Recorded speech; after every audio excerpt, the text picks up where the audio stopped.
Is it possible for two remote workers to relax and enjoy their life in the morning and make money in the evening? Well, today, we're gonna find out. This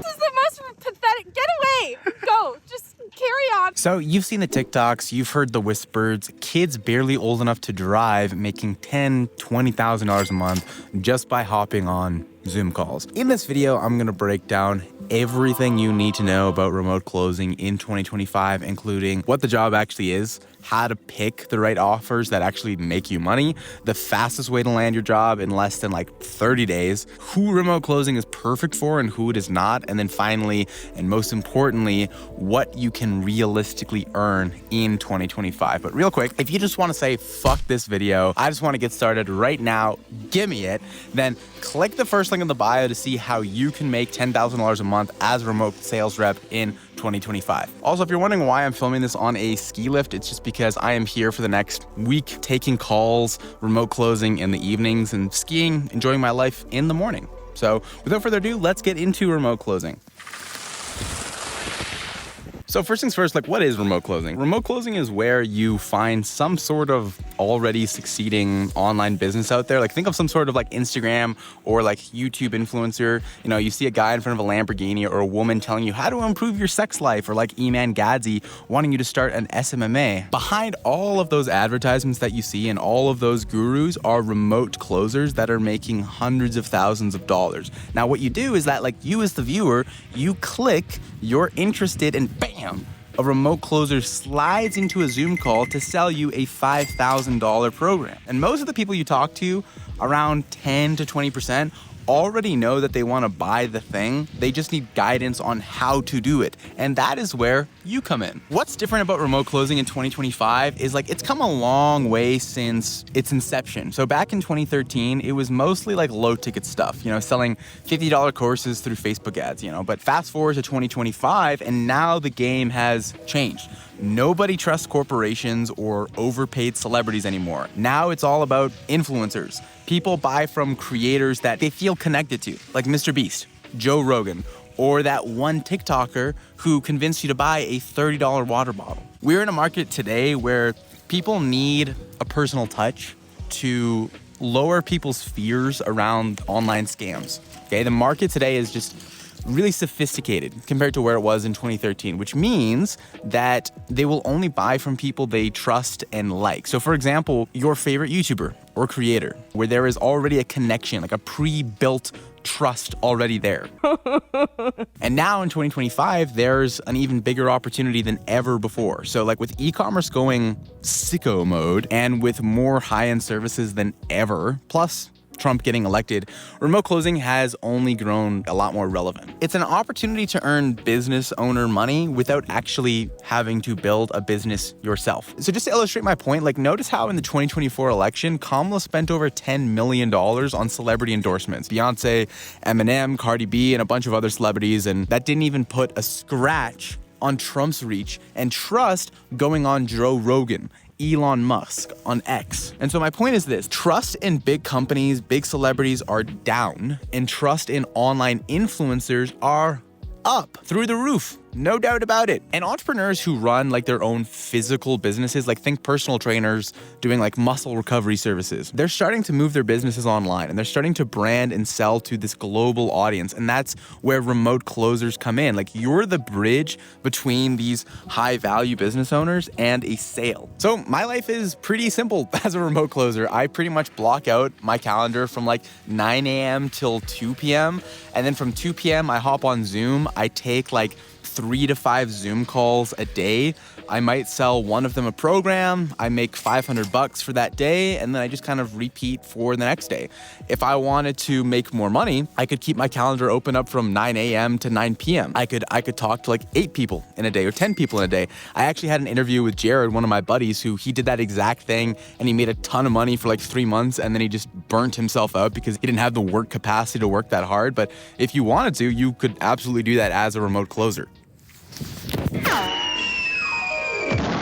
So yeah, I've been closing deals remotely for the last like 4 years. Schedule-wise, it's fairly flexible. It's pretty nice because like most industries, they give you a schedule and say like, here are the hours you're working. But it's the opposite in this space. I directly control that. And so for example, for like this ski trip that I'm on right now for my birthday, I simply blocked off my calendar for like 4 days, right? Or really like just blocked off the first half of my calendar. And I'm still working like 4 hours in the evening, taking calls with like 4 people in the evening. And that's like what my posse, what my crew is doing too. Like we're still setting appointments, we're still doing our things like in our free time, but like we tell the business owner when we want to work. It is such like a high value skill that, you know, they really want to keep you on and take you on. If you're closing at like a 30% close rate, they're not going to want to replace you with someone else. Now, picking the right offer for this industry is going to be important. You know, this part is huge. So the offer you choose, like the company you work for, can kind of make or break your experience as a remote closer. Choosing the right offer is like picking your Hogwarts house. It's going to shape your entire journey of this experience. So here's what I mean by this. Like, sure, if you are a natural born salesperson like Jordan Belford, you could go sell ice to a polar bear. But for the rest of us mere mortals, selling something that you believe in it makes a huge difference. If you're selling something that resonates with you, your enthusiasm is contagious. Okay, the thing with becoming a remote closer is that unlike other positions where you can genuinely not give a fuck about the company or what they sell and still make a pretty good living, your performance as a remote closer almost directly ties to how much you feel about the offer or the company. Like for example, I had this client in Fumby, he's 21 years old, okay? He started selling for a real estate investing company because at his core, he knew he was gonna be a real estate investor like 5-10 years down the road. And he also wanted to learn the methods and strategies behind investing. And so he believed in that tool and that method of building wealth. And within a month, 2 months, he was pulling $9,000 a month as an appointment setter. Meanwhile, someone selling something boring like, I don't know, how to train your pigeon struggles, unless you're passionate about pigeon whispering, of course. Stick to industries like coaching, wellness, or like financial services. Those are industries that just thrive with personalized sales calls and tend to have really high ticket offers. Just remember that your enthusiasm is contagious, and when you care about the offer, the prospect can tell, and that leads to more closed deals. Okay, now let's cover like how you would actually go about getting a job in this space in 30 days, because I know the industry has changed a lot in the past couple of years, and it's like, what is actually going to work in 2025? And if you're trying to do it in under 30 days, which I've done like for the last 3 or 4 people in our program, I've landed them jobs in under 30 days of working with me. So this is what you got to do. I'd say just if you're starting from absolutely zero, weeks like 1 to 4, just learn the basics, okay? Watch videos like this one, join Clash of Closers for like $47, go through all the training material in there, practice scripts, learn how to qualify leads. Like this is gonna be your foundation that you build yourself on. The thing is like if you're coming from a different sales job or you've done sales in the past, companies in this space might actually see that as like a negative instead of a positive, because the way you sell to someone in this space is very different than selling a car. It's not like you're hard pressuring someone into doing something they don't want to do. You're kind of leading them like a therapist. So even if you have sales experience, you need to learn the principles of selling in this industry, selling what we call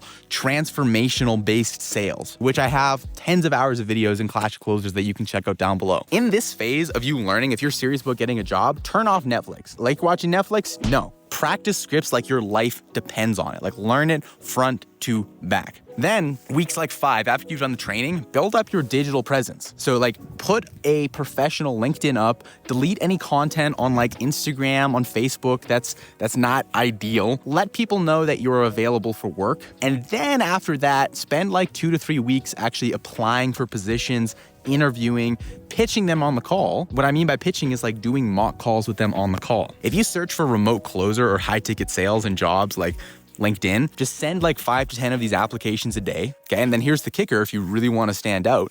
And this isn't new for 2025, but it still works amazingly well. Record a 1-minute cover letter for every single application. Trust me, guys, video pitches work like nobody's business. Nobody's reading your boring ass resume. No one's reading your cover letter. Show off your energy in a video. Companies want to see your personality, okay, and your communication skills up front. When you're applying to these positions, they're more so looking for reasons to disqualify you than qualify you. As long as you don't have something like outrageously concerning on your profile, like highly political material or like you butt chugging alcohol, you should be good. Okay, and we're back in my studio. My phone died. so sad. But we got a tropical shirt on, completely different vibe. So let's set the Hawaii background so we're diverse in this video. Let's get into who remote closing is for and who it is not for. So a lot of people come to me and they're like, man, making 7, 8, 9, 10K a month remotely on your own schedule, like what's the catch?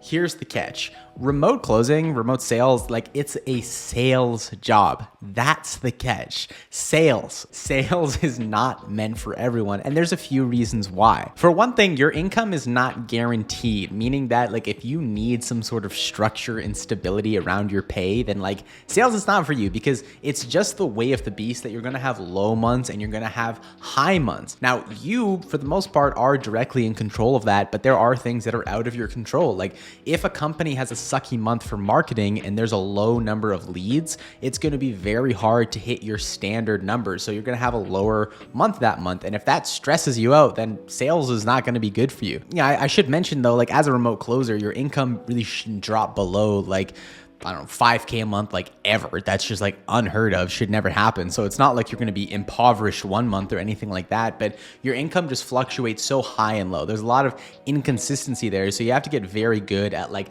budgeting and planning your money and saving like 20% of everything that you make so that, you know, regardless of what you make, you're storing that away. So when I was up on that mountain and I was skiing, I was doing a ski trip for my birthday and I was up there with a few closers and a few setters and we all kind of blocked off our schedule so we could ski kind of in the morning, afternoon and take calls and work in the evening. And I noticed some differences between like closers and setters. And so with closers, if you can't handle pressure, it's not going to be a good position for you. And the reason I say that is because the show stops at you. You have an hour to perform at a high level and get this person to buy. Your performance is so tied to the result of this hour-long call that it does feel like high pressure. The appointment setter just did a ton of work to get that appointment on your calendar. So if you don't perform, like he's looking at you. But also for someone like you, I mean, you could be working for 5 hours a day, taking 5 calls every single day. And, you know, on the low end, only one of those people are going to buy, which means 4 of those people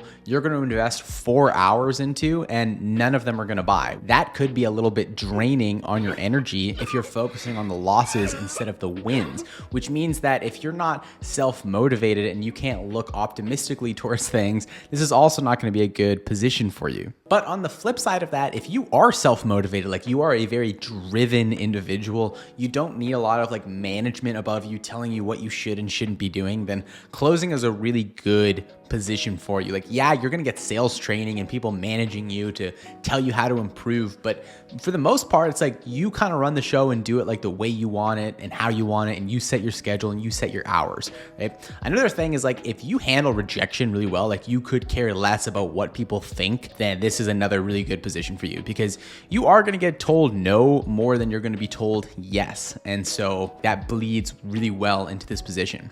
Another thing, the beauty of remote closing is that it's a skill set that I firmly believe that anyone can learn. It just takes consistency to grow and learn. And also, like, I think it is a skill set that everyone should learn because it's not just about learning sales to close people. It's about learning how to effectively communicate. And the better you get at communicating, the better and more you get out of everything you want out of life. You know, money and your jobs, future businesses, your relationships, like everything comes down to convincing someone of something that goes your way. Now let's talk about income potential for 2025. What can I realistically make as a closer? I subscribe to this job posting site called Rep Select, where they post jobs every single day. And recently, over the last, I've been seeing like on-track earnings between like $15,000 to $20,000 a month as the average that these companies are paying their closers. And how does that break down exactly, you might be asking? Well, let's talk numbers. On average, closers earn 10% of a deal, which is around $500 to $1,000 per sale. So if you're just closing 15 deals a month, you're making $15,000. Just 15 deals that you got to close. So even as a beginner, pulling $5,000 to $10,000 a month is very, very realistic. But if you see any of the job postings that are on screen right now, $15,000 to $20,000 is more likely what like an experienced closer can make in this industry, which, like I said, anyone can make and earn with like a little bit of practice, skill set, and training. You could probably get there within 6 months. So if you're ready to dive in, then click the first link down in the bio and schedule a call with my team where we'll kind of ask you a couple questions to see like if you're fit for this industry and what you need to be focusing on specifically, and kind of give you a tailored action plan. Thanks so much for watching the video, guys, and I will catch you later. Unless you're passionate about pigeon, unless you're passionate